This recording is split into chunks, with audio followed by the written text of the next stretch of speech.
What happened when you finally stood up to your toxic boss? The Excel spreadsheet glowed on my screen at 11:47 p.m., rows of vendor invoices that didn't exist, payments to companies that were nothing more than Rebecca's fabricated shell accounts. My hands trembled as I clicked through the files I'd been secretly copying for the past 3 weeks. $127,000. That's how much my boss had stolen from TechFlow Solutions while she spent her days making my life a living hell. Maya, you worthless piece of... Rebecca's voice still echoed in my head from this afternoon's performance review, where she'd screamed at me for 20 minutes about missing a deadline that she'd never actually given me. The rest of the marketing team had heard every word through the thin conference room walls. I'd sat there, nodding and apologizing like I always did, while inside I was dying a little more. But tonight was different. Tonight I had proof of what Rebecca really was. I'd stumbled across the first suspicious invoice 3 weeks ago when she'd asked me to organize her files. Pinnacle Marketing Solutions, $15,004 Strategic Consultation Services in March. I'd been handling all our vendor relationships for 2 years, and I'd never heard of them. A quick Google search showed they didn't exist. No website, no LinkedIn, no business registration. That's when I started looking deeper. My phone buzzed with another text from my roommate Jess. Girl, just quit already. You're killing yourself for that, psycho. If only it were that simple. I'd been at TechFlow for 4 years, worked my way up from intern to marketing coordinator, and I was supposed to be the marketing manager by now.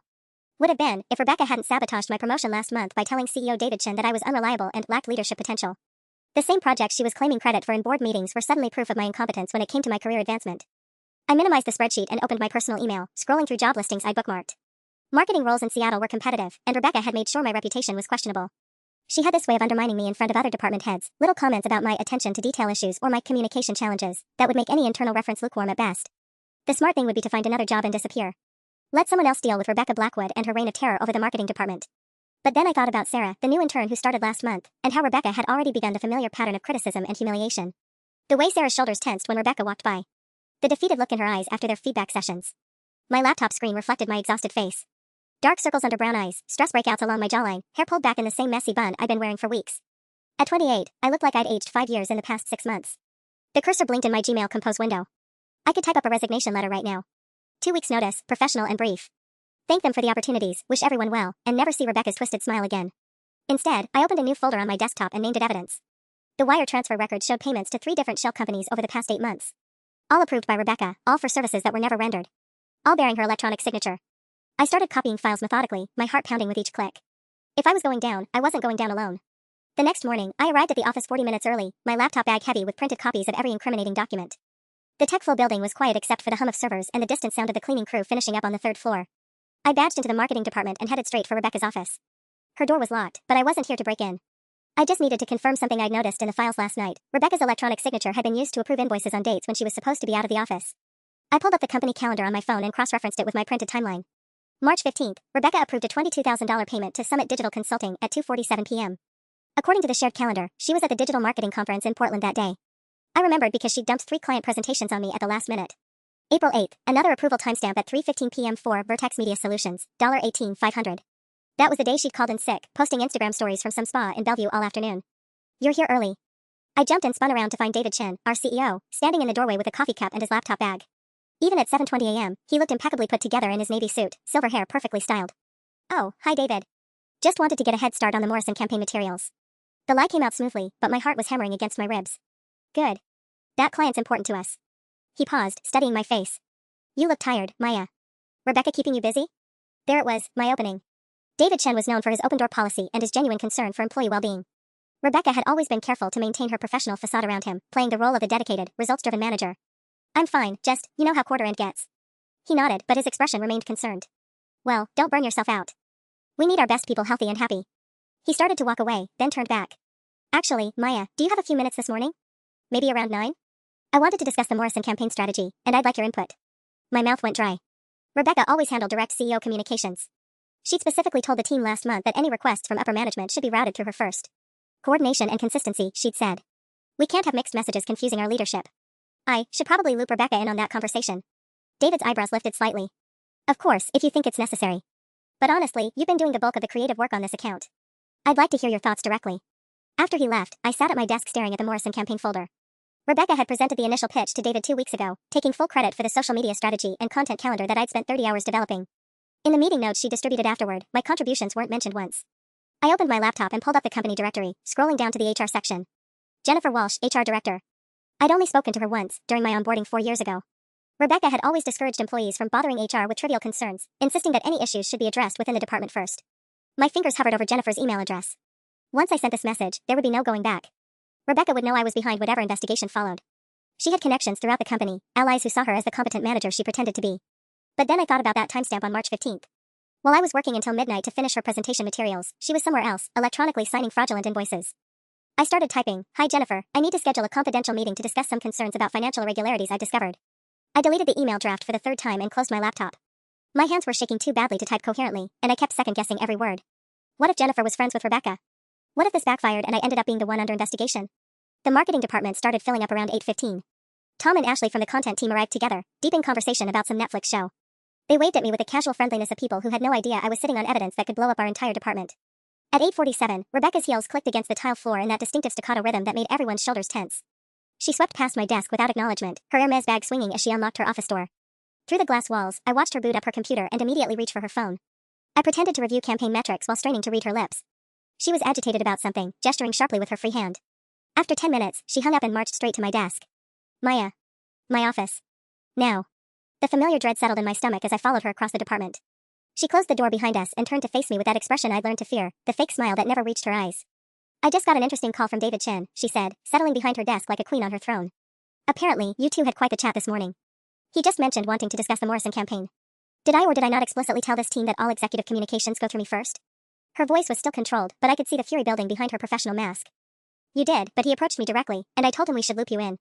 What you should have done is refer him to me immediately and then informed me of the conversation." She leaned forward, her manicured nails drumming against the desk. "This is exactly the kind of insubordination that's been concerning me about your performance lately." Insubordination. The word hit me like ice water. In corporate speak, that was serious misconduct territory. Grounds for immediate termination. "Rebecca, I really think you're misinterpreting." "Am I?" She opened a file folder that I now realized had my name on the tab. "Because this follows a pattern I've been documenting. Missing deadlines, quality issues, failure to follow departmental protocols. And now going behind my back to communicate with leadership." My mouth went dry as she flipped through pages of printed emails and what looked like performance notes. When had she been documenting anything? The deadlines she mentioned were ones she'd never actually given me. The quality issues were her moving goalposts after I'd already completed projects to her original specifications. "I've been very patient with you, Maya, because I believe in giving people opportunities to improve. But this morning's behavior suggests that patience may have been misplaced." She was building a case. Right here, right now, she was constructing a narrative that would justify firing me before I could become a bigger threat. The realization hit me like a physical blow. "I think we need to schedule a formal performance review meeting," she continued, making notes in my file. "With HR present, of course. To discuss whether your current role is the right fit." I stared at her, watching her pen move across the page, documenting this conversation in whatever twisted version would serve her purposes. In 30 seconds, she'd managed to reframe my entire employment as a series of failures that culminated in this morning's insubordination. But she'd just made a critical mistake. She threatened me in writing while sitting 3 feet away from a computer containing evidence of her theft. "When would you like to schedule that meeting?" I asked quietly. "This afternoon. 2 o'clock. Rebecca's smile turned predatory. "I think it's time we addressed your future here at TechFlow." I walked back to my desk on unsteady legs, Rebecca's words echoing in my head. 2 o'clock. In 4 hours, she'd sit across from Jennifer Walsh and systematically dismantle my career with her fabricated documentation and polished lies. By tomorrow, I'd be clearing out my desk while she spun some story about performance issues and cultural fit. My hands moved automatically, pulling up spreadsheets and campaign reports, but my mind was racing through calculations. If I was going to act, it had to be now. Once HR got involved with Rebecca controlling the narrative, any accusations I made would look like desperate retaliation from a disgruntled employee about to be fired. At 9:15, David's assistant called to confirm our meeting. I could feel Rebecca's eyes on me through her glass office walls as I spoke, her fingers still moving across whatever character assassination she was crafting in my personnel file. "Maya?" Tom appeared at my desk with a concerned expression. "You okay? You look like you've seen a ghost." "Just tired." I managed a weak smile. "Hey, random question. Do you remember when Rebecca was out sick in early April? The day you and I had to handle the Brennan Industries presentation?" "April 8th, yeah. Why?" "She was really sick that day, right? Like, completely unreachable?" Tom frowned. "Well, she posted those spa photos on Instagram around lunchtime. Didn't seem that sick to me. Ashley and I joked about it. Must be nice to have food poisoning at a luxury resort." He lowered his voice. "Why are you asking?" Before I could answer, my phone buzzed with a calendar invite. Rebecca had scheduled my performance review for 2 p.m. in conference room B, with Jennifer Walsh and someone named Marcus Thompson from legal added as attendees. Legal. My stomach dropped. This wasn't just about firing me, this was about making sure I couldn't come back and cause problems later. Rebecca was building an ironclad case that would discredit anything I might say about her afterwards. I stared at the meeting invite, and something inside me snapped. The fear that had controlled me for 2 years suddenly transformed into white-hot anger. She wasn't just stealing money, she was stealing my future, my reputation, my sense of self-worth. And she was doing it with such calculated precision that she'd probably get away with it completely. I opened a new email to Jennifer Walsh and started typing before I could lose my nerve. "Jennifer, I need to meet with you immediately regarding financial misconduct I discovered. I have documentation of approximately $127,000 in fraudulent vendor payments over the past 8 months. I'm scheduled for a 2 p.m. meeting that I believe is intended to discredit me before I can report these findings. Please call me as soon as possible." I attached 3 of the most damning invoice records and hit send. My phone rang within 90 seconds. Maya, this is Jennifer Walsh. Can you come to my office right now? Yes. My voice came out as barely a whisper. Bring everything you have. And Maya? Don't discuss this with anyone else until we talk. I gathered my printed evidence and the backup flash drive I'd prepared, sliding them into my laptop bag with hands that had stopped shaking. Through Rebecca's office window, I could see her on another phone call, probably coordinating with legal about this afternoon's ambush. As I walked toward the elevator, Tom called after me. Maya? Where are you going? The Morrison meeting with David is in 10 minutes. I turned back to look at him, at Ashley organizing her desk, at the department that had been my professional home for 4 years. In 2 hours, everything would be different. Either I'd be vindicated, or I'd be unemployed and possibly facing my own legal troubles. Cover for me, I said. I'll be back soon. The elevator doors closed, and I pressed the button for HR's floor, clutching my evidence and praying I wasn't about to destroy my career for nothing. Jennifer Walsh's office felt like a sanctuary compared to the marketing department's glass fishbowl. Dark wood furniture, diplomas on cream-colored walls, and most importantly, a door that actually provided privacy. She gestured for me to sit across from her mahogany desk while she reviewed the documents I'd printed. These timestamps, she said, adjusting her reading glasses. You're certain Rebecca was out of office on these dates? Positive. I can pull up the shared calendars, her sick day requests, even her social media posts from the spa. My voice was steadier now, the relief of finally telling someone making me feel almost dizzy.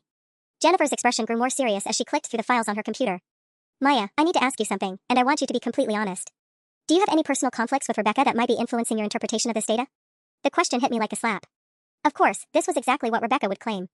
That I was a disgruntled employee fabricating evidence out of spite. She's been difficult to work for. But Jennifer, the bank records don't lie. These companies don't exist. I understand, but I have to consider all angles. Jennifer pulled up something on her screen. I'm looking at your performance reviews from the past 2 years. Rebecca has documented several concerning incidents. Those reviews are fabricated. The words came out harder than I intended. She changes project requirements after completion, sets impossible deadlines, and then documents the failures she creates. Jennifer's phone buzzed. She glanced at the screen and frowned. It's Rebecca. She's asking about your whereabouts. She looked up at me. What exactly did you tell her about this meeting? Nothing. I just said I had to step away for a few minutes. My stomach clenched. She's probably noticed I missed the Morrison meeting with David. The Morrison meeting? Jennifer's eyebrows lifted. Rebecca told me that was cancelled because you hadn't prepared adequate materials. The lie was so audacious I almost laughed. That's not true. David specifically asked to meet with me this morning. Rebecca was furious about it because she hadn't pre-approved the conversation. Jennifer made a note on her legal pad. Maya, I'm going to need to verify these financial irregularities with our accounting department. That process could take several hours, possibly days. In the meantime, her desk phone rang. Jennifer Walsh. Yes, she's here. I see. 15 minutes? Yes, of course. She hung up and turned back to me with an expression I couldn't read. That was David Chin. Rebecca has requested an emergency meeting to discuss urgent concerns about an employee's conduct and mental state. They want you present. My blood turned to ice water. My mental state? Apparently, Rebecca is claiming you've been acting erratically, missing meetings, and now you've disappeared from the office during work hours. Jennifer's voice was carefully neutral. She suggested you might be having some kind of breakdown. The genius of it hit me immediately. Rebecca wasn't just building a case for poor performance, she was questioning my psychological fitness. Any accusations I made would be dismissed as the paranoid delusions of an unstable employee. She'd probably been laying groundwork for this narrative for weeks. Jennifer, please. Look at the wire transfers before that meeting. Call the banks, verify the company registrations. Give me 2 hours to prove these documents are real. Maya, I believe you found something concerning. But Rebecca is your direct supervisor, and she's requesting immediate intervention for what she describes as a mental health crisis. I can't ignore that. My laptop bag felt impossibly heavy as I clutched it against my chest. Inside was evidence of Rebecca's crimes, but she'd maneuvered herself into the position of concerned manager trying to help a troubled employee. Even my decision to come to HR could be reframed as erratic behavior that proved her point. What happens in that meeting? I asked. We'll discuss the situation. Rebecca will present her concerns, you'll have a chance to respond, and we'll determine next steps. Jennifer's tone was professional, but I caught a hint of sympathy in her eyes. Maya, if you're struggling with stress or anxiety, there are resources available. Employee assistance programs, mental health support. I'm not having a breakdown. The words came out desperate, which probably didn't help my case. I'm trying to report a crime. Jennifer nodded slowly. And we will investigate your allegations thoroughly. But first, we need to address the immediate personnel issue. She stood up, smoothing down her charcoal skirt. The meeting is in conference room A. I suggest you take a few minutes to collect yourself. As she left me alone in her office, I realized Rebecca had played this perfectly. She'd forced me into a corner where my evidence looked like the fabrications of an unhinged employee, and my refusal to admit to mental health issues would only reinforce her narrative. But she'd also made one critical error in her rush to discredit me. She'd moved the meeting to conference room A, the executive conference room with a recording system that automatically archived all sessions for legal compliance. Everything we said in the next hour would be permanently documented. I sat in conference room A at 11:47 a.m., staring at the small recording device mounted discreetly in the corner. The red light blinked steadily, active and archiving every word to the company's legal servers. Rebecca had unknowingly chosen the one room where her lies would be permanently preserved. My phone buzzed with a text from David Chen's assistant. Mr. Chen is running 5 minutes late for the emergency meeting. Please wait for him to arrive before beginning. Through the glass walls, I could see Rebecca pacing in the hallway, her phone pressed to her ear. She gestured sharply as she spoke, probably coordinating her story with someone. Jennifer sat across from me, reviewing a thick folder that I assumed contained Rebecca's fabricated documentation of my supposed decline. Maya, Jennifer said quietly, before the others arrive, I want you to know that I've already reached out to our accounting department. They're going to audit those vendor payments you flagged. Relief flooded through me. Thank you. That's all I wanted, someone to verify what I found. But I also need you to understand that Rebecca has presented some very specific concerns. Missed deadlines, erratic behavior, failure to complete assigned tasks. Jennifer opened the folder and showed me printed emails. She's documented everything meticulously. I leaned forward to read the email chain, and my heart sank. Rebecca had forwarded messages I'd sent requesting deadline clarifications, but she'd edited out her own responses where she'd changed requirements or moved due dates.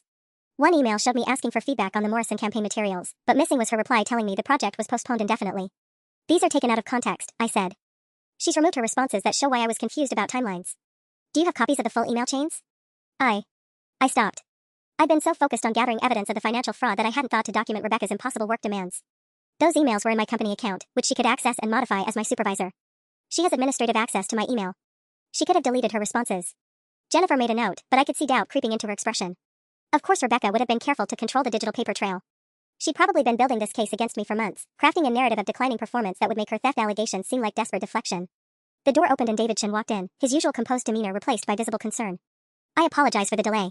Rebecca briefed me on the situation during our walk over. He took a seat at the head of the conference table and looked directly at me. Maya, I understand you're going through some difficulties. My stomach dropped. Rebecca had already poisoned the well, framing this meeting around my alleged mental health crisis rather than her criminal activity. David, I need to tell you about some financial irregularities I've discovered. Let's address the immediate concerns first, he interrupted gently. Rebecca has shared some troubling observations about your recent behavior patterns. Rebecca entered the room like she was walking onto a stage, her expression perfectly calibrated to show professional concern mixed with regret. She'd changed from her morning outfit into a more conservative navy blazer, probably to look more authoritative for the recording. Thank you all for making time for this, she said, settling into her chair and placing a thick folder on the table. I want to start by saying how difficult this is for me. Maya has been part of our team for 4 years, and I've tried everything I can think of to support her through what appears to be a very challenging period. She opened her folder and distributed printed copies of documents I'd never seen before. Over the past 6 weeks, I've documented increasingly erratic behavior. Missed client calls, incomplete project deliverables, and most concerning, paranoid accusations against colleagues. My hands trembled as I looked at the papers. Rebecca had created a detailed timeline of alleged incidents, complete with dates, times, and supposed witnesses. According to her documentation, I'd been spiraling for over a month, culminating in this morning's breakdown where I disappeared during a critical client meeting. Maya, David said, his voice gentle but firm, is there anything you'd like to share with us? Any stressors in your personal life, health concerns, anything that might be affecting your work performance? I looked around the table at 3 faces, David's paternal concern, Jennifer's professional neutrality, and Rebecca's perfect mask of worried sympathy. The recording device blinked in the corner, preserving every moment of what Rebecca intended to be my professional execution. I found evidence that Rebecca has been embezzling company funds, I said clearly, looking directly at the camera. She's stolen approximately $127,000 over the past 8 months through fraudulent vendor invoices. The silence that followed felt like a physical weight. Rebecca's mask slipped for just a fraction of a second, a flash of pure rage before the concerned expression returned. David, Jennifer, this is exactly what I've been worried about, she said, her voice heavy with manufactured sadness. These paranoid delusions have been escalating all week. Yesterday she accused me of sabotaging her work. Now she's making these wild financial conspiracy theories. The timestamps prove she was out of office when the approvals were made, I pressed on. April 8th, she approved an $18,500 payment while posting Instagram photos from a spa. March 15th, she was at a conference in Portland when she electronically signed invoices.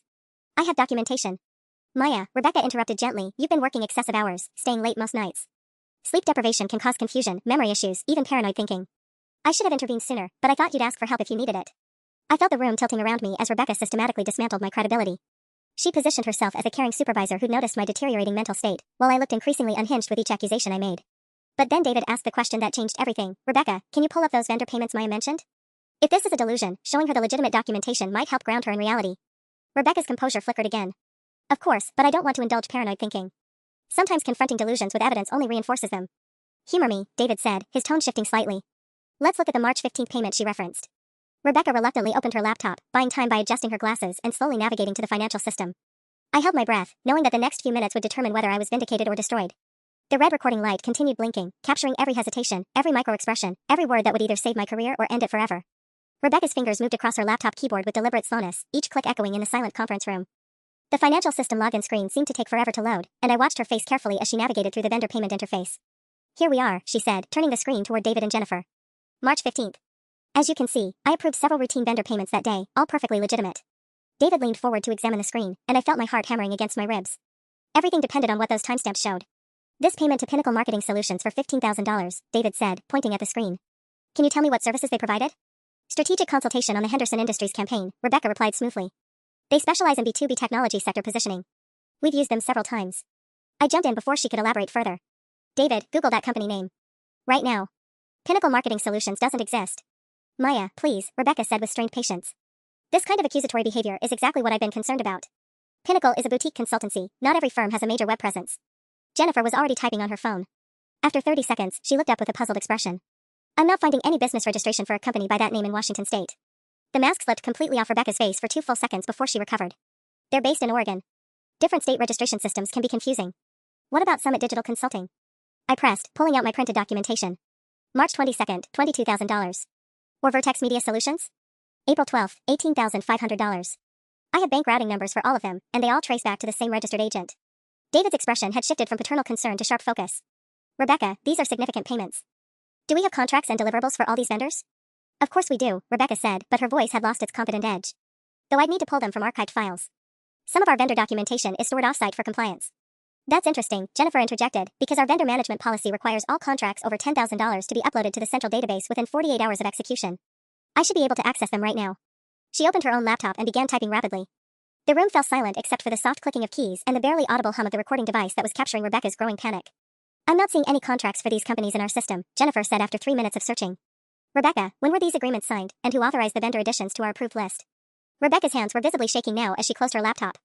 Jennifer, I think we're getting distracted from the real issue here. Maya is having a psychological crisis, and instead of getting her the help she needs, we're indulging her paranoid fantasies. Actually, David said quietly, I'm starting to think Maya's concerns deserve serious investigation. He looked directly at me. You mentioned timestamp discrepancies. Can you explain what you found? I pulled out my printed timeline, grateful that my voice was steady. March 15th, Rebecca approved that $15,000 payment at 2:47 p.m. But according to the shared company calendar, she was presenting at the Digital Marketing Conference in Portland that day. Her session was from 2 to 3:30 p.m. David pulled up the conference agenda on his phone and cross-referenced it with our internal calendar system. His face grew increasingly grim as he scrolled through the data. Rebecca, he said finally, how did you approve a payment from Portland while you were presenting to 200 conference attendees? Remote access, she said quickly. I processed several urgent items between sessions. During your presentation? Jennifer's tone had turned ice-cold professional. You're saying you were electronically signing financial documents while speaking on stage?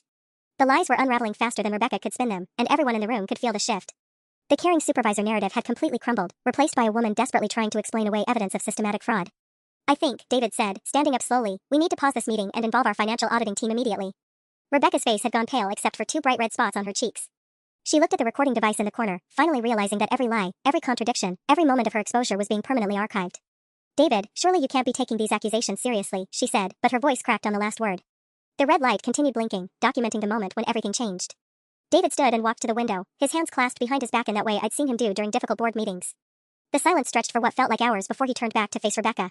I'm suspending you immediately, pending a full investigation, he said, his voice carrying none of its usual warmth. Security will escort you to collect your personal belongings. Your access to all company systems is revoked as of this moment. Rebecca's composed facade finally shattered completely. David, you cannot be serious. I've managed this department for 6 years. I've delivered every quarterly target, expanded our client base by 40%, and now you're going to destroy my career over the paranoid delusions of an unstable employee? She turned to Jennifer with desperation creeping into her voice. Look at her documentation again. Look at the timeline of her declining performance. She's been working 70-hour weeks, missing deadlines, showing clear signs of psychological distress. This is a textbook case of workplace breakdown manifesting as persecution fantasies. For a terrifying moment, I wondered if her argument might still work. Rebecca was a master manipulator, and even now, backed into a corner with evidence mounting against her, she was fighting to control the narrative. But Jennifer was already on her phone with the accounting department. Yes, I need an emergency audit of all vendor payments over $10,000 from the past 12 months. Rebecca Blackwood's approval code specifically. No, this cannot wait until Monday. The door opened and Marcus Thompson from legal entered, his expression grim. David, I've been reviewing the financial documents Maya provided.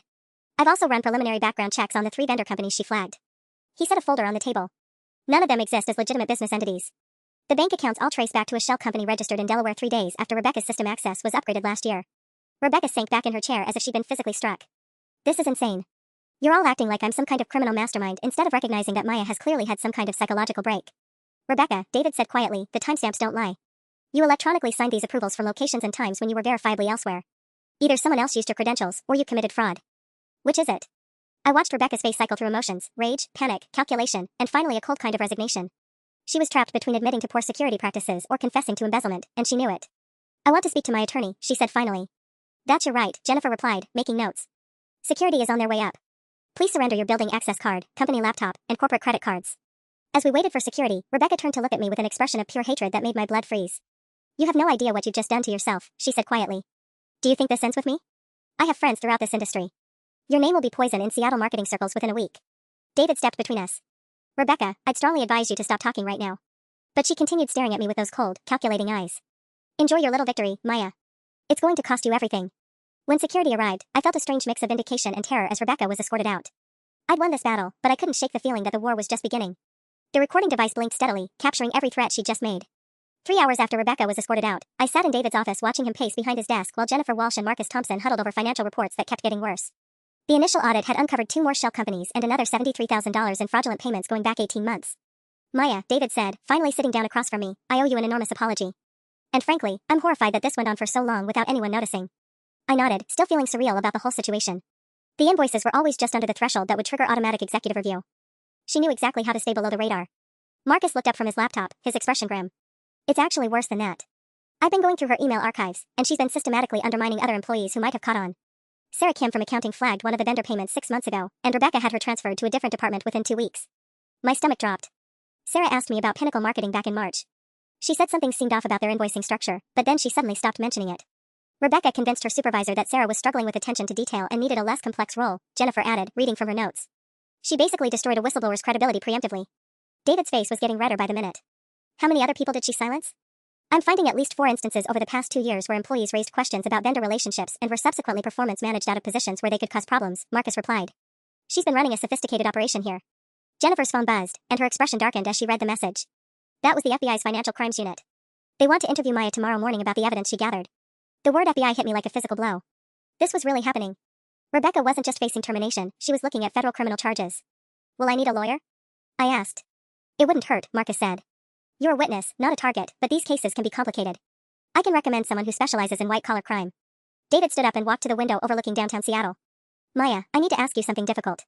Rebecca made some specific threats about your future in this industry. Are you concerned about retaliation? I thought about Rebecca's cold stare, the calculated hatred in her voice when she promised to make my name poison in marketing circles. She has connections everywhere. Client contacts, vendor relationships, friends at other agencies. If she wants to destroy my reputation, she probably can. Not if I have anything to say about it, David said firmly. We're going to handle this announcement very carefully. Rebecca will be described as terminated for policy violations, no mention of the ongoing investigation until charges are filed. And Maya, I'm promoting you to interim marketing manager, effective immediately. The promotion I'd been working toward for 2 years was finally happening, but under circumstances I'd never imagined. David, I appreciate that, but won't it look like? Like we're rewarding the person who uncovered massive fraud in our organization? Yes, it will look exactly like that. His smile was the first genuine warmth I'd seen from him all day. Your new salary is $95,000, plus the standard management bonus structure. Jennifer will have the paperwork ready by end of day. As I left David's office an hour later, my head was spinning with the rapid changes. In one day, I'd gone from fearing for my job to being promoted, from keeping quiet about abuse to becoming the key witness in a federal investigation. My phone had 17 missed calls from unknown numbers, word was already leaking despite David's careful messaging. I recognized the pattern from other corporate scandals, journalists, industry gossips, competitors fishing for inside information. One voicemail made my blood run cold. Rebecca's voice, calm and controlled, Maya, this is far from over. You should have taken the performance improvement plan I offered. Now you'll learn what real consequences look like. She was out on bail, and she was already making moves. The threatening voicemail played on repeat in my head as I sat in my apartment at 9:30 p.m., scrolling through LinkedIn messages that had started appearing an hour ago. Rebecca was moving fast. Maya Chen, heard you're having some workplace difficulties. Might want to be careful about burning bridges in this industry. The message was from Derek Morrison, a senior director at Catalyst Marketing whom I'd never met but knew Rebecca considered a close friend. Another one, from Jessica Liu at Brand Dynamics, sorry to hear about the situation at TechFlow. Rebecca mentioned you might be dealing with some personal issues affecting your judgment. Hope you get the help you need. My hands trembled as I read message after message, each one more damning than the last. Rebecca wasn't just threatening my reputation, she was systematically poisoning it with surgical precision. Within 6 hours of her termination, she'd crafted a narrative where I was the unstable employee who'd fabricated evidence against a respected manager. The worst part was how plausible she made it sound. Rebecca had spent 6 years building relationships throughout Seattle's marketing community. Her word carried weight that mine never could. My phone rang, and I nearly jumped out of my skin. Unknown number. Maya? This is Catherine Walsh from Marketing Weekly. I'm following up on reports about financial irregularities at TechFlow Solutions. Would you care to comment? I hung up immediately, but the call confirmed my worst fears. Someone was leaking details about the investigation, and Rebecca's version of events was already spreading through industry channels. Another LinkedIn message appeared, this one from Amanda Foster, the CMO at Henderson Industries, one of our biggest clients. Maya, I just spoke with Rebecca about the transition of our account. She expressed some concerns about project continuity given your recent performance issues. We should discuss this soon. I stared at the message in horror. Rebecca was contacting our clients directly, undermining my credibility before I even had a chance to prove myself in the interim manager role. Henderson Industries was worth $2.3 million in annual revenue. If we lost them because of Rebecca's sabotage, David would have every right to question his decision to promote me. My laptop chimed with an encrypted email from an address I didn't recognize. Check the Seattle Marketing Professionals Facebook group. A friend. I logged into Facebook with shaking hands and navigated to the private group that most local marketing executives used for networking and job postings. What I found there made my stomach lurch. Rebecca had posted a carefully worded message at 8:47 p.m., saddened to announce my departure from TechFlow Solutions due to irreconcilable differences about management philosophy. Sometimes protecting your team from unrealistic pressures means making difficult personal sacrifices. Wishing everyone their continued success, especially those struggling with work-life balance challenges. The post already had 37 likes and 12 comments, all expressing sympathy for Rebecca and subtly questioning what kind of toxic environment would drive such a dedicated professional to leave. She positioned herself as the martyred manager who'd sacrificed her career to protect her struggling employees. But then I noticed something that made me grab my phone immediately. The timestamp on Rebecca's post was 8:47 p.m., exactly 13 minutes after I'd received her threatening voicemail. She'd been executing this reputation destruction campaign while simultaneously making direct threats. I screenshot everything and forwarded it to Marcus Thompson with a message: "Is this witness tampering?" His response came back within 5 minutes: "Possibly. Forward all communications from her immediately. Don't respond to any industry contacts until we speak tomorrow." At 10:15 p.m., my building's security desk called. "Ms. Chen? There's someone here claiming to be from a law firm, says they need to serve you papers. Should I send them up?" Legal papers. On the same day Rebecca was arrested for embezzlement, she'd somehow managed to file a lawsuit against me. "Tell them I'll be right down," I said, my voice surprisingly steady.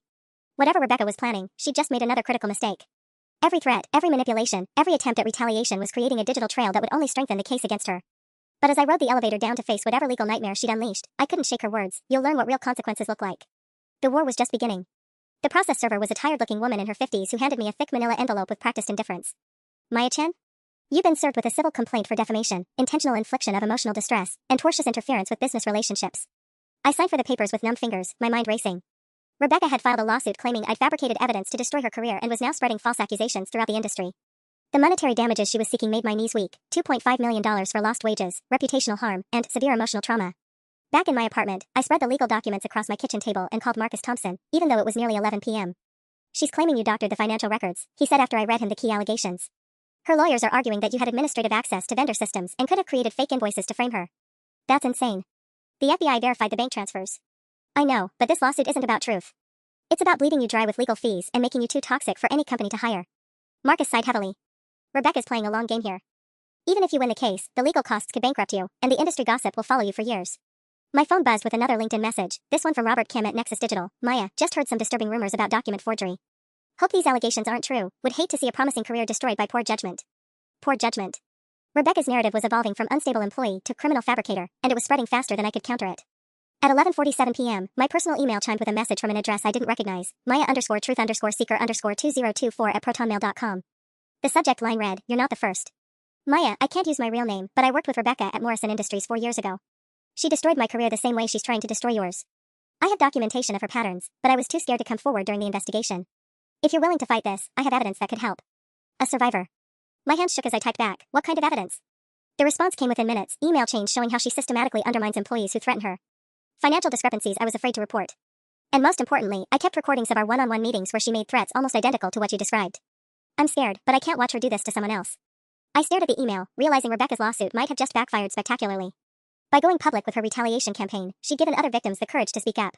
But then my building's fire alarm started blaring. I grabbed my laptop and the legal papers, rushing toward the stairwell with dozens of other residents. Outside on the sidewalk, watching smoke pour from a third-floor window, I overheard 2 firefighters talking. Looks like someone poured accelerant in the hallway and lit it. Arson, definitely. Third floor. My floor. My apartment was directly above where the smoke was thickest. As I stood there in my pajamas, watching firefighters battle a blaze that had started 20 feet from my door just hours after being served with Rebecca's lawsuit, I realized she'd escalated beyond legal harassment. Someone had tried to burn down my building. And I was pretty sure I knew who. The fire was contained to the third-floor hallway, but the smoke damage made my apartment uninhabitable. As I stood outside at 2:30 a.m. watching investigators photograph burn patterns, Detective Sarah Martinez from the Seattle Police Department approached me with a grim expression. "Ms. Chen? I understand you were served with legal papers earlier tonight and have been receiving threats from someone connected to the TechFlow investigation." I nodded, clutching my laptop bag tighter. "Rebecca Blackwood. My former supervisor who was arrested for embezzlement today." "The fire started directly outside your apartment door," Detective Martinez said, showing me photos on her tablet. "Accelerant was poured in a specific pattern designed to trap anyone inside. This wasn't random vandalism, someone wanted you dead." The words hit me like ice water. Rebecca hadn't just been trying to destroy my career, she'd escalated to attempted murder. She called me tonight. Left a threatening voicemail saying I'd learn what real consequences look like. I'll need that recording immediately. Detective Martinez handed me her card. "Ms. Chen, I'm arranging protective custody until we can locate Ms. Blackwood. Her bail was revoked an hour ago, but she's disappeared." My phone buzzed with a text from an unknown number. The fire was just a warning. "Drop the charges and the civil suit goes away. Keep pushing, and next time I won't miss." Detective Martinez read the message over my shoulder, her jaw tightening. "We're tracing this number now, but she's probably using burner phones." She looked up at the smoke-stained building. Pack whatever you can salvage. You can't stay here. At 4 a.m., I sat in a downtown hotel room that the FBI had arranged, scrolling through my laptop files by lamplight. The anonymous email from Rebecca's previous victim was still open, and I'd been exchanging messages with someone who called herself Jenny M. She did the exact same thing to me at Morrison Industries, Jenny had written. Started with impossible deadlines, then documented every failure she'd engineered. When I found discrepancies in client billing, she had me fired within a week and sued me for defamation. I couldn't afford to fight it. The pattern was becoming clear. Rebecca had been running this con for years, embezzling funds while systematically destroying anyone who got too close to the truth. But this time, she made a critical error by escalating to physical violence. My phone rang at 4:23 a.m. Marcus Thompson's name appeared on the screen. Maya, we just got a break. The FBI traced the bank accounts for Rebecca's shell companies, and they found something interesting. She's been funneling money to a property in Vancouver. Looks like she was planning an exit strategy. Vancouver? As in Canada? Exactly. But here's the kicker. The property purchase went through yesterday morning, 6 hours before you presented your evidence to HR. Someone tipped her off that an investigation was coming. My blood ran cold. You think there's someone else involved? Had to be. Rebecca was preparing to flee the country before she even knew you discovered the fraud. Someone with access to HR communications warned her. Marcus paused. Maya, I need to ask you something. Who else knew you were planning to report this? I thought back through the past week, trying to remember every conversation, every email, every moment when I might have revealed my investigation. Nobody. I didn't tell anyone what I was doing. Think harder. Any casual comments about working late, investigating vendor payments, anything that might have seemed innocent but could have been interpreted as suspicious? Then it hit me like a freight train. 3 days ago, when I'd been printing evidence in the office late at night, someone had asked why I was there so late. I'd made a joke about digging into some financial mysteries that were keeping me busy. That someone was Jennifer Walsh from HR. The same Jennifer Walsh who had seemed so helpful during yesterday's investigation, who had access to all employee communications, who could have easily warned Rebecca that her carefully constructed world was about to collapse. Marcus, I whispered, I think Rebecca had an inside source in HR. My hands trembled as I stared at my phone, Marcus's words echoing in my head. Jennifer Walsh. The woman who'd seemed so concerned about the investigation, who'd promised to audit Rebecca's vendor payments, who'd had access to every email I'd sent to HR about my confidential concerns. At 4:47 a.m., I pulled up the email timestamps from yesterday morning. I'd sent my initial message to Jennifer at 9:23 a.m., flagging the financial irregularities and requesting an immediate meeting. But according to Marcus, Rebecca had been moving money to her Vancouver property since 8:15 a.m., more than an hour before I'd even contacted HR. My phone buzzed with another encrypted message from Jenny M. Maya, I just remembered something important. When Rebecca destroyed my career at Morrison Industries, she knew about my complaint to HR before I even finished writing it. Like she had someone reading my drafts in real time. I screenshot the message and forwarded it to Detective Martinez, adding, I think Jennifer Walsh from TechFlow's HR department has been feeding Rebecca information. Can you check if they have any personal connections? The response came back within 20 minutes, already on it. Walsh and Blackwood were sorority sisters at University of Washington. Walsh was hired at TechFlow 8 months after Blackwood started there. We're obtaining warrants for Walsh's communications now. Sorority sisters. The betrayal cut deeper than Rebecca's threats or even the arson attempt. Jennifer had sat across from me in that conference room, pretending to take my allegations seriously, while secretly coordinating with Rebecca to destroy any evidence of the fraud. At 5:33 a.m., my laptop chimed with an email marked urgent priority from David Chin. Maya, need you to come in immediately. We discovered additional financial irregularities, and the FBI wants to expand their investigation. Can you be here by 7 a.m.? Something felt wrong about the timing. David knew I'd nearly been killed in the fire just hours ago, knew I was in protective custody. Why would he need me at the office before sunrise when the FBI had already collected all my evidence? I called Detective Martinez instead of responding to David's email. Don't go anywhere near that building, she said immediately. David Chen's personal assistant just called us. Someone sent that email from his account, but he's been in emergency board meetings since 3 a.m. It's a trap. Rebecca was still out there, still manipulating systems and people, still trying to lure me into a vulnerable position. But now she was getting desperate, making mistakes that would ultimately lead to her capture. My phone rang with a call from the TechFlow main number. I let it go to voicemail, then listened to the message with growing horror. Maya, this is Jennifer Walsh. I know you probably have questions about my relationship with Rebecca, but I can explain everything. Meet me at Pike Place Market at 8 a.m., by the fish throwing stand. Come alone, and I'll give you evidence that will end this nightmare permanently. If you bring police or FBI, Rebecca will disappear forever and you'll never be safe. The voicemail continued, she has backup plans you can't imagine, Maya. Bank accounts in 12 countries, false identities, people who owe her favors in places that don't extradite to the US. The only way to stop her is to trust me one more time. I stared at my phone, knowing that Jennifer's offer was almost certainly another trap. But what if it wasn't? What if Rebecca's former ally had finally realized how dangerous her friend had become and was genuinely trying to help? At 6:15 a.m., as Seattle's morning light began filtering through my hotel room curtains, I had to make a choice that would determine whether this nightmare finally ended or escalated into something even worse. Pike Place Market was crowded even at dawn, filled with vendors setting up their stalls and early commuters grabbing coffee. The perfect place for a trap, or the perfect place to disappear into a crowd if something went wrong. I checked my concealed recording device one more time and headed for the door. I stood across from Pike Place Market at 7:45 a.m., watching the morning crowd thicken around the vendor stalls. Detective Martinez's voice crackled through my nearly invisible earpiece. We have eyes on you from 4 positions. If this goes sideways, hit the ground immediately. The FBI had insisted on the surveillance after I'd convinced them that Jennifer might actually have useful intelligence. Rebecca had been missing for 18 hours now, and every moment she stayed free increased the chances she'd successfully flee the country with millions in stolen funds. At exactly 8 a.m., I spotted Jennifer near the fish throwing stand, looking haggard and constantly checking over her shoulder. She wore oversized sunglasses and a baseball cap pulled low, but her nervous energy was unmistakable. Maya, she said as I approached, her voice tight with fear. Thank God you came. We don't have much time.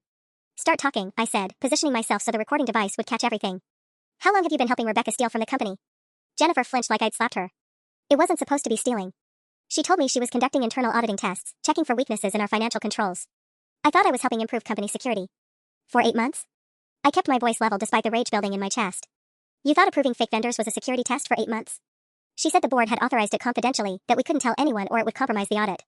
Jennifer pulled a manila envelope from her jacket. But yesterday, when she called me panicking about your investigation, I realized what she'd really been doing. She handed me the envelope with shaking hands. Maya, she didn't just steal money. She's been building a network of compromised employees at tech companies across Seattle. HR directors, financial controllers, people with access to sensitive information. I opened the envelope and found printed emails between Rebecca and contacts at 6 different companies, Microsoft, Amazon, Boeing, and 3 smaller firms. The messages were coded, but the pattern was clear. Rebecca had been selling confidential employee data, merger information, and proprietary financial details to competitors. This is industrial espionage, I breathed, scanning the documents. She wasn't just embezzling, she was running a corporate intelligence operation. The Vancouver property is just her Pacific Northwest base, Jennifer continued, glancing around nervously. She has similar operations in Austin, Denver, and Portland. Maya, we're talking about millions of dollars and dozens of companies. Detective Martinez's voice buzzed in my ear. Get specifics about her current location. We need to know where she's hiding. Jennifer, where is she right now? I asked. The FBI needs to find her before she leaves the country. Jennifer's face went pale. That's the problem. She's not trying to leave the country anymore. She's trying to eliminate the witnesses. She pulled out her phone and showed me a text message. Walsh, you have 2 hours to bring me Maya Chen or your daughter learns what happens to betrayers. My blood turned to ice. She threatened your daughter? Emma's a sophomore at UW. Rebecca knows where she lives, what classes she takes, everything. Jennifer's voice cracked. She told me to lure you to the Waterfront Warehouse District at 10 a.m. Building 47, Pier 91. She said if I don't deliver you, Emma dies. Through my earpiece, I heard Detective Martinez coordinating with tactical units. Maya, we're mobilizing SWAT teams now. Do not go to that location. But Jennifer grabbed my arm desperately. You don't understand. Rebecca has been planning this for years. She has contingencies for everything, including police involvement. The only way to save Emma, and stop Rebecca permanently, is to make her think she's won. I stared at Jennifer's terrified face, knowing that in 90 minutes I'd have to decide whether to walk into an obvious trap or let an innocent college student pay the price for her mother's choices. Rebecca had finally overplayed her hand, but she'd also made the stakes higher than ever. The SWAT team surrounded Building 47 at exactly 9:52 a.m., but I was already inside. Against Detective Martinez's direct orders, I'd entered through a service entrance 10 minutes earlier, wearing a wire and carrying the evidence Jennifer had given me. Rebecca stood in the center of the empty warehouse, holding a pistol pointed at Jennifer's 19-year-old daughter Emma, who was zip-tied to a metal chair. The morning light filtering through grimy windows cast harsh shadows across Rebecca's face, and for the first time in 2 years, I saw her without the professional mask, cold, calculating, and completely unhinged. Maya, she said, her voice eerily calm. So good of you to join us. I was just explaining to Emma and her mother about the consequences of betrayal. Let her go, Rebecca. This is between us. Rebecca laughed, the sound echoing off the concrete walls. Between us? Maya, you destroyed a multi-million-dollar operation that took me 4 years to build. Do you have any idea how many people depended on the intelligence I provided? How many careers I've made possible? You mean how many companies you helped destroy through corporate espionage, I said, taking a careful step forward. Through my earpiece, I heard the tactical team getting into position outside. I created opportunities, Rebecca snapped. I helped the right people get access to the right information at the right time. The fact that some companies lost out in the process is just capitalism. Emma whimpered behind the duct tape covering her mouth, and Rebecca pressed the gun harder against her temple. But you couldn't leave well enough alone, could you? You had to play detective instead of accepting your place. My place? The rage I'd suppressed for 2 years finally exploded. My place was getting screamed at in conference rooms while you took credit for my work. My place was watching you steal money and destroy people's careers while I stayed silent. Your place was being grateful for the opportunities one gave you. Rebecca's composure cracked completely. I could have fired you 20 times, but I kept you around because you were useful. And this is how you repay me? I pulled out my phone and opened the recording app. Rebecca, I want you to hear something. I played back the audio from yesterday's conference room meeting, where she'd systematically lied about the vendor payments while the timestamps proved she was committing fraud. Her face contorted with fury as she listened to her own voice spinning lies that everyone now knew were false. You recorded me? You sneaky little. The FBI has everything, Rebecca. Bank records, email trails, witness statements from 6 companies. Jennifer gave them your contact list this morning. It's over. Rebecca's hand trembled as she kept the gun trained on Emma. It's not over until I say it's over. Jennifer, did you bring the flash drive with the Vancouver account access codes? Jennifer nodded toward a small bag on the floor. It's all there. Passwords, routing numbers, everything you need. Just let Emma go. As Rebecca bent to grab the bag, keeping the gun pointed at Emma, I saw my chance. The months of self-defense classes I'd taken during the worst of Rebecca's abuse finally paid off. I lunged forward, grabbing her wrist and forcing the gun toward the ceiling as it fired. The warehouse erupted with the sounds of SWAT officers breaching every entrance simultaneously. Rebecca and I crashed to the concrete floor, fighting for control of the weapon until 3 officers pulled us apart. Rebecca Blackwood, you're under arrest for embezzlement, wire fraud, conspiracy, industrial espionage, kidnapping, attempted murder, and about 15 other federal charges, Detective Martinez announced as they cuffed Rebecca's hands behind her back. Rebecca looked at me with pure hatred as they led her away. This isn't finished, Maya. I have friends in places you can't imagine. Actually, it is finished, I called after her. Your friends are all being arrested right now. The FBI raided 6 companies this morning based on Jennifer's evidence. 6 months later, I sat in my corner office at TechFlow, the same office that had once belonged to Rebecca. The company had promoted me to marketing director after the full scope of Rebecca's crimes became public. She'd been sentenced to 12 years in federal prison and ordered to pay $4.2 million in restitution. The civil lawsuit she'd filed against me was dismissed with prejudice, and her attempt to destroy my reputation backfired spectacularly when the Seattle marketing community learned the truth. 3 other companies had offered me positions, but I decided to stay and help rebuild what Rebecca had damaged. My computer chimed with an email from Jenny M., the woman who'd helped expose Rebecca's pattern of abuse, saw the news about the sentencing. Thank you for having the courage to fight back. You saved more people than you'll ever know. She was right. The FBI's investigation had uncovered Rebecca's network at 17 companies across 4 states, leading to criminal charges against 12 people and the recovery of over $30 million in stolen funds and fraudulent contracts. Standing up to Rebecca had nearly cost me everything, my job, my reputation, even my life. But staying silent would have cost me something far more valuable, my self-respect and my future. Sometimes the only way out of a nightmare is to stop running and turn around to face the monster chasing you. And sometimes, when you finally do, you discover you're stronger than you ever imagined.